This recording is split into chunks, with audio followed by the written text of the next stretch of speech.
خواری آورد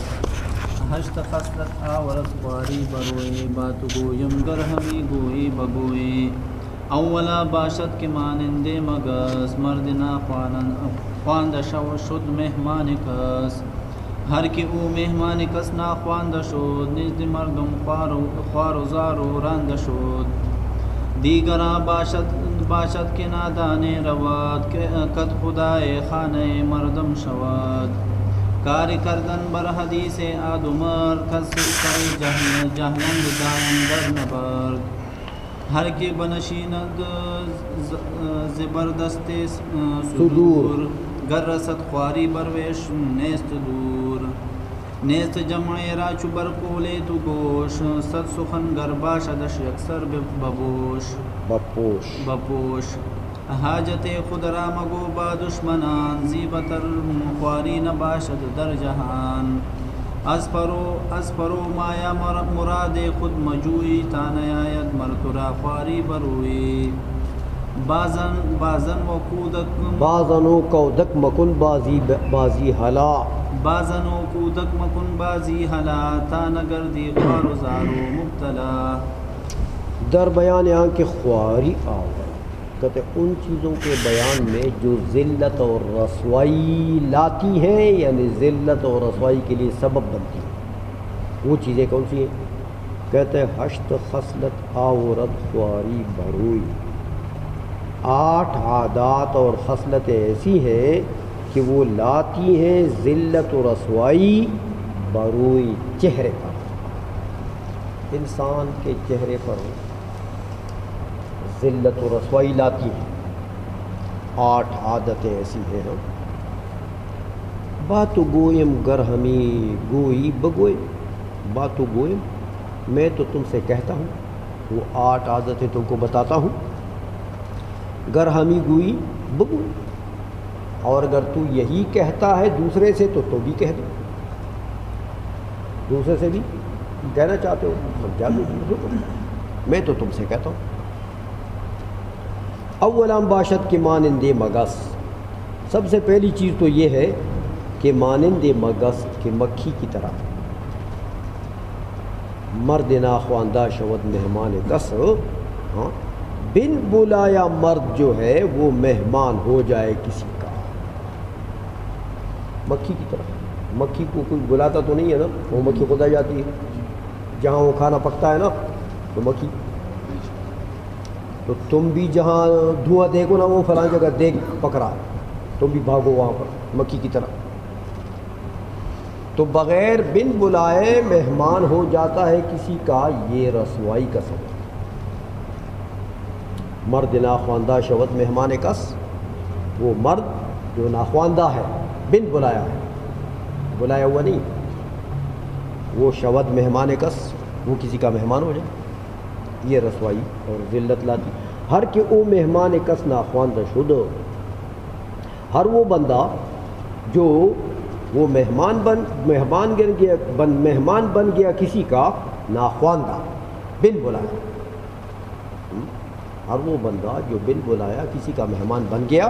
اس کے گھر میں چلا گیا تو میاں نزد مردم خوار و زار و راندہ شد نزد مردم لوگوں کے نزدیک خوار رسوا زار گویا کہ وہ سبک خوار و زار یہ فارسی کا لفظ ہے خوار بمانا رسوا زار بمانا سپک سبک بے قدرہ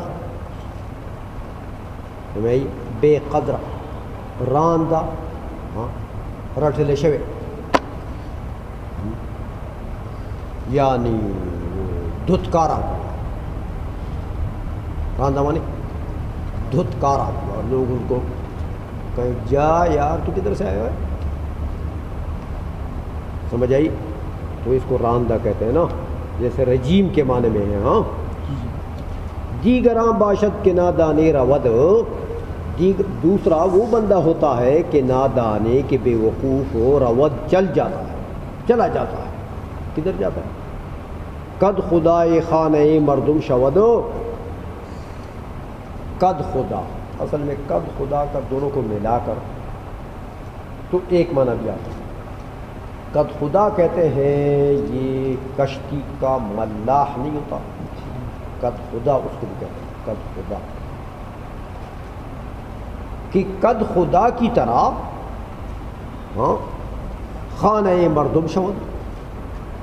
قد خدا کی طرح جو ہے وہ مالک بن بیٹھتا ہے کسی کے گھر کا، کسی کے گھر میں مہمان چلا گیا تو وہاں گھر کا مالک بن گیا، ایسی باتیں وہاں کر رہا ہے جیسے اس کا اپنا گھر ہے، تو یہ بھی ذلت و رسوائی کا سبب ہے۔ کار کردن بر حدیث آن دو مرد، کار کردن بر حدیث آن دو مرد، کز سری جہلند دائم در نبرد، کار کردن اور کام کرنا بر حدیث آن دو مرد، بات کے ان دو مردوں کی بات پر،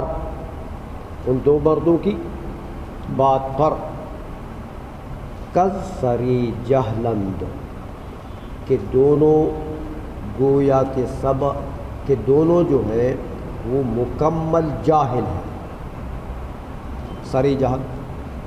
مکمل جاہل ہیں جہالت کی وجہ سے، دائم در نبردو ہمیشہ وہ گویا کہ جھگڑے میں ہے، جہالت مکمل ہے ان میں، تو جہالت کی وجہ سے وہ ہمیشہ جھگڑوں میں رہتے ہیں۔ تو ایسے دو بندوں کے بات پر عمل کرنا اپنے آپ کو رسوا کرنے والی بات ہے۔ جو جھگڑالو قسم کے لوگ ہیں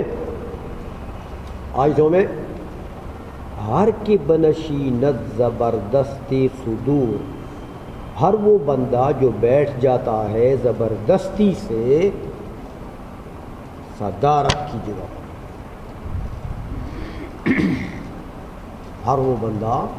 جو بیٹھتا ہے زبردستی سے، کہاں بیٹھتا ہے؟ مجلس کی صدارت کی جگہ پر بیٹھتا ہے۔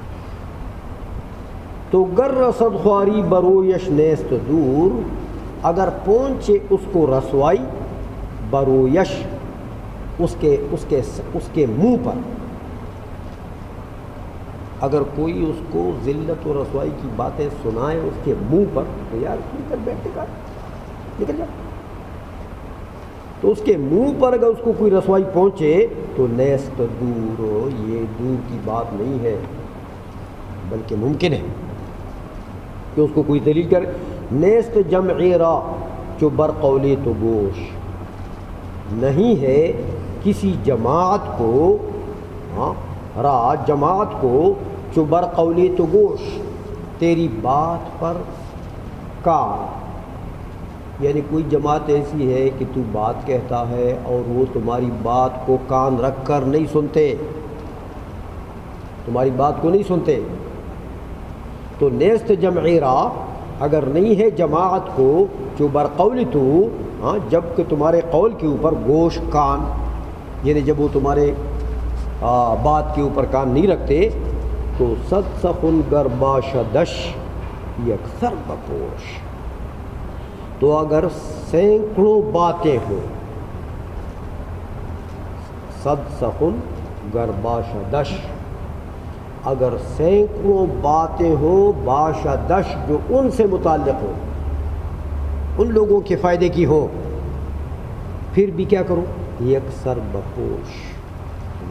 یکسر ان کو مستور کر دو، بپوش چھپا دو، یعنی نہیں بیان کرو۔ جب بھائی تمہاری بات کو وہ سنتے نہیں ہیں، تو اگرچہ ہزار باتیں یا سینکڑوں باتیں ایسی ہیں کہ وہ ان کے فائدے کے لیے آپ کہہ رہے ہیں، لیکن وہ نہیں سنتے، جب نہیں سنتے تو پھر ان کو بپوش۔ حاجتی خدرا مگو با دشمنان، اپنی حاجت کو دشمنوں کے سامنے بیان نہ کرو۔ زی بتر خواری نباشت در جہان، اس سے زیادہ خواری اور ذلت نہیں ہوگی جہان میں، دنیا میں، کہ دشمنوں کے سامنے جھولی پھیلاتا ہے نہیں۔ اظفر و مایا مراد خود مجوع، اظفر و مایا ذلیل آدمی سے، فرمایا ذلیل آدمی سے مراد خود مجوئی، اپنی مراد کو مت طلب کر، تا نیاید مرترا خواری بروئی، تاکہ نہ پہنچے مرترا خاص تجھے خواری ہے یعنی رسوائی بروئی چہرے پر، ہاں تمہارے چہرے پر، تاکہ رسوائی تمہیں نہ پہنچے۔ بازنوں کودک مکن بازی ہلا، بازن عورتوں کے ساتھ، و کودک اور بچوں کے ساتھ، مکن بازی کھیل کود مت کر، ہلا ہرگز عورتوں کے ساتھ بچوں کے ساتھ کھیل کود مت کر، ہلا ہرگز نزدیک نہ جاؤ ان دونوں کے، تان گردی خوار و زار و مبتلا، ہاں تاکہ نہ ہو جائے تو خوار، ہاں رسوا، زار اور وہ زار وہ کیا ترجمہ کیا میں نے؟ ہاں سبق، ہاں یعنی بے قدر، زار مانے بے قدر، تاکہ نہ ہو جائے تو ذلیل اور بے قدرہ، وہ مبتلا اور تہمتوں میں مبتلا نہ ہو جائے۔ عورتوں سے کھیل کود کرو گے تو تہمت لگا دے گی، بچوں سے کرو گے تو کوئی تہمت لگا دیں گے، تو مبتلا ہو جاؤ گے، کہاں جان چھوٹے گی تمہاری۔